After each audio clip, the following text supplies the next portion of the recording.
प्यारे श्रोतागण, रानी की कहानियाँ से एक कहानी प्रस्तुत कर रही हूँ। तो आइए सुनते हैं परिश्रम का फल। अबे उठ, जा बैठ के पढ़। यहाँ क्या कर रहा है? जी हाँ, ये आवाज़ मोहित के दोस्त अजय का है, जो मोहित को बोल रहा है। मोहित उठता है और जाकर अपनी किताबें निकालकर पढ़ने लगता है। दरअसल मोहित और अजय दोनों दोस्त हैं। दोनों दोस्त एक ही साथ रहा करते थे। दोनों एक ही स्कूल में पढ़ा करते थे।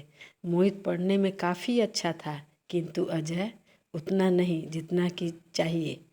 अजय के पिता पेशे के एक वकील थे। अजय के पिता सारा पैसा अजय पर खर्च कर दिया करते थे कि किसी तरह अजय पढ़ लिख कर कोई अच्छा नौकरी पकड़ ले। किंतु अजय ज़्यादातर अपने दोस्तों के साथ घूमने फिरने, फिल्म देखने में अपना समय गुजार दिया करता था। उसे अच्छे अच्छे कपड़े पहनने, घूमने में, फिल्म देखने में काफ़ी अच्छे लगते थे। वही मोहित के पिता एक सरकारी दफ्तर में काम किया करते थे। आमदनी उनकी उतनी नहीं थी जितना कि परिवार की परवरिश के लिए चाहिए। मोहित मेहनती लड़का था। वो किताब छोड़कर बाहरी दुनिया के बारे में जानता ही नहीं था। वो अपना ज़्यादातर समय पढ़ने में ही लगाया करता था, इसीलिए उसकी पढ़ाई भी अच्छी होती थी। वे हमेशा अपने क्लास में अच्छे नंबरों से पास किया करता था। इसके मास्टर भी इससे ज़्यादातर खुश रहा करते थे। मोहित कभी भी अपने क्लास में अब्सेंट अनुपस्थिति नहीं होता। वे अक्सर हमेशा प्रतिदिन क्लास किया करता था। वही अजय क्लास करने के बजाय अपने दोस्तों के साथ क्लास समय में वो सड़क पर घूमता और फिल्म देखने जाया करता था। अपने स्कूल फी जमा करने के समय पूरे महीने का अनुपस्थिति हर्जाना भरा करता था। इसी तरह इसका समय गुजरता जा रहा था। इधर मोहित पुस्तकालय से पुस्तक लेकर पढ़ाई किया करता था। इसके उतने दोस्त नहीं थे। इसके अंदर एक ही जुनून रहा करता था कि मैं कैसे अच्छी तरह से पढ़ लिख कर अपने नाम से शोहरत लूँ। किंतु पढ़ाई के लिए उतने पैसे नहीं हो पाते थे। आर्थिक तंगी तो थी ही। अब वे ट्यूशन भी पढ़ाने लगा। अपने पढ़ाई के अलावा समय बचाकर कुछ बच्चे को पढ़ाया करता था। समय बीतता गया। मोहित 10वीं की परीक्षा दिया। इसकी मेहनत रंग लाई। बहुत अच्छे नंबरों से पास कर गया। इसके बाद इसका हौसला और भी बुलंद हो गया। आगे ट्यूशन पढ़ाते पढ़ाते इंटर और ग्रेजुएशन भी कर लिया। फिर क्या था, किताब के लिए सोचना ही नहीं था। पुस्तकालय से किताब लाता और पढ़ता था। दिन गुजरता गया। धीरे धीरे एमएससी भी अच्छे नंबरों से पास कर गया। किंतु बच्चों को पढ़ाने का काम जारी रखा। वे स्वयं भी पढ़ता और पढ़ाता भी। पढ़ाने से जो भी पैसा मिलता उससे वे अपनी पढ़ाई तथा फॉर्म भरने का खर्च निकाल लेता तथा घर में भी यही आमदनी से परिवार चलाता था। इसी बीच इसे एक सरकारी कार्यालय में छोटे पोस्ट पर नौकरी मिली। पैसे की तंगी के कारण वो ये नौकरी पकड़ लिया। नौकरी तो ले लिया, किंतु वो अपने आप में वो खुश नहीं रहा। उसे हमेशा यही लगता, जिस तमन्ना से वो पढ़ाई किया उस अनुसार उसे सफलता नहीं मिली। यही सोचकर वे हमेशा अपनी नौकरी से नाखुश रहता था। इधर अजय के पिता ने देखा कि अजय की पढ़ाई ठीक नहीं चल रही है। वो उसे पढ़ाई छुड़वा कर अपने गांव खेती बाड़ी में उसे लगा दिए और अजय अपने गांव चले गए, वहीं खेती करने लगे। नौकरी लगने के बाद मोहित की शादी हो जा रही है। इसकी पत्नी का नाम रीना था।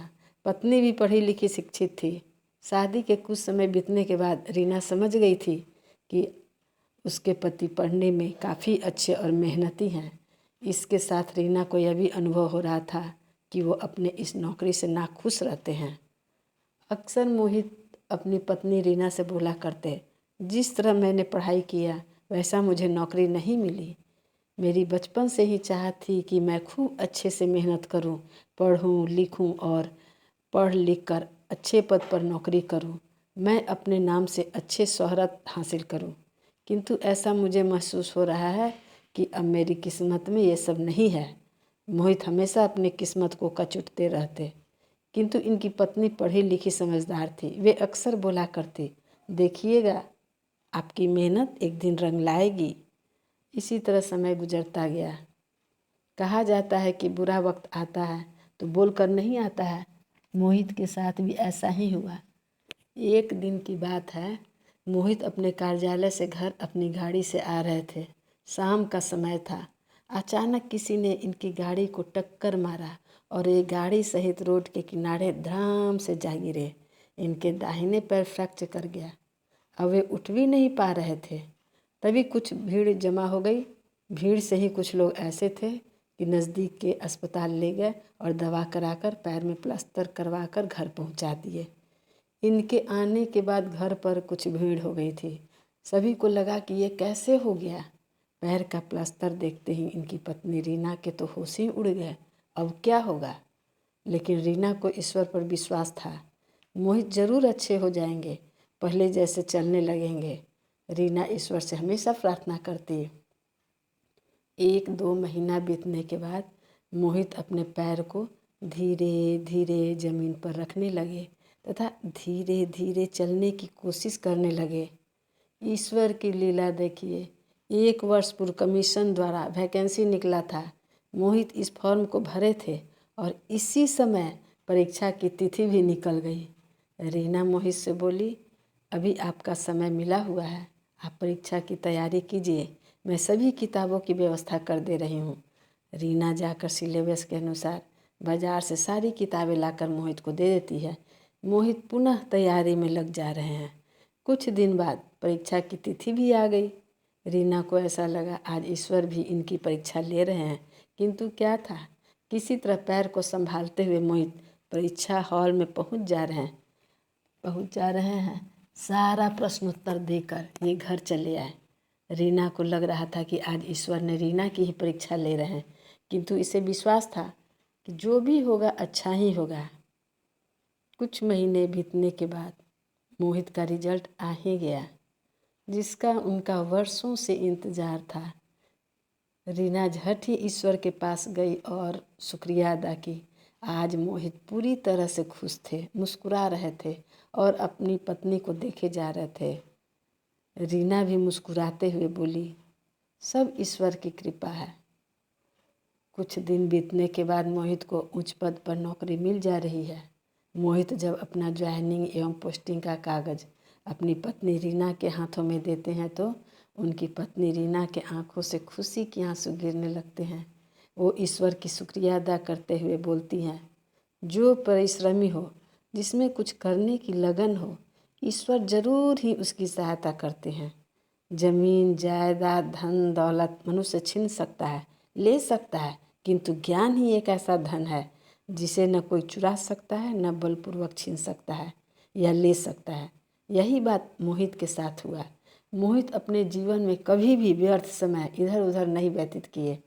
अपने कीमती समय को संघर्षपूर्ण बिताते हुए अपने मुट्ठी में रखा।